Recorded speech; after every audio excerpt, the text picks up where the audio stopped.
The Good Morning Britain studio buzzed with the usual energy. Bright lights, camera checks, producers murmuring through headsets, and the scent of coffee lingering in the air. It was just another weekday morning for Kate Garraway, who had mastered the art of balancing professionalism with empathy. But something about today's show felt different. The guest seated across from her was clearly trying to keep it together. Susan, a 45-year-old mother from Sheffield, had come on the program to share her story, one of grief, strength, and perseverance.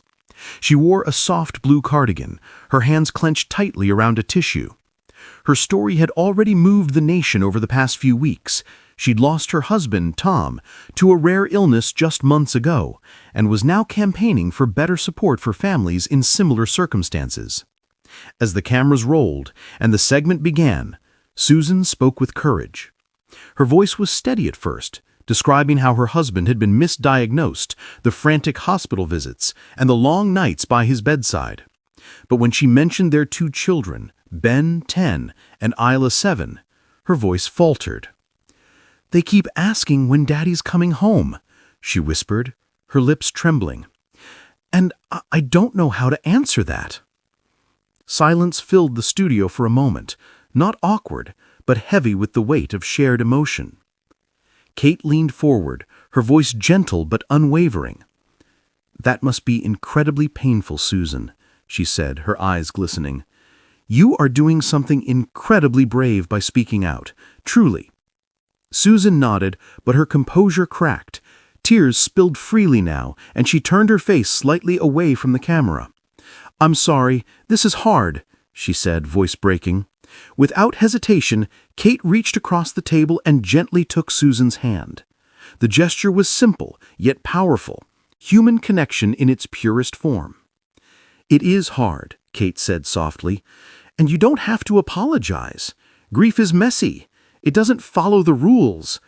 But by sharing your pain, you're helping so many people feel less alone." For a moment, it felt as if the busy newsroom had fallen completely still. Even the camera operators, seasoned professionals, stood quietly behind their lenses, visibly moved.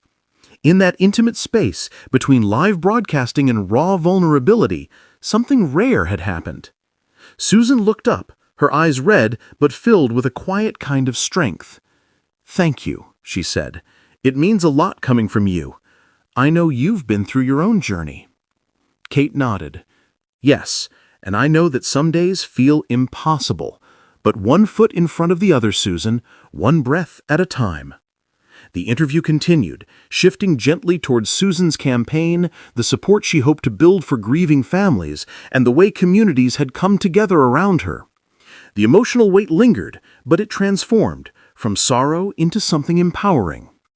When the segment ended and they went to a break, the crew applauded quietly off camera, not because it was television gold, but because it was real. A rare moment of authenticity in a world too often rushed and rehearsed. Later, the clip would go viral, touching millions. Social media lit up with messages of solidarity. Charities reached out. A new fund was set up in Tom's memory. But none of that mattered in that instant more than the simple comfort of a hand held tightly on a morning that truly mattered.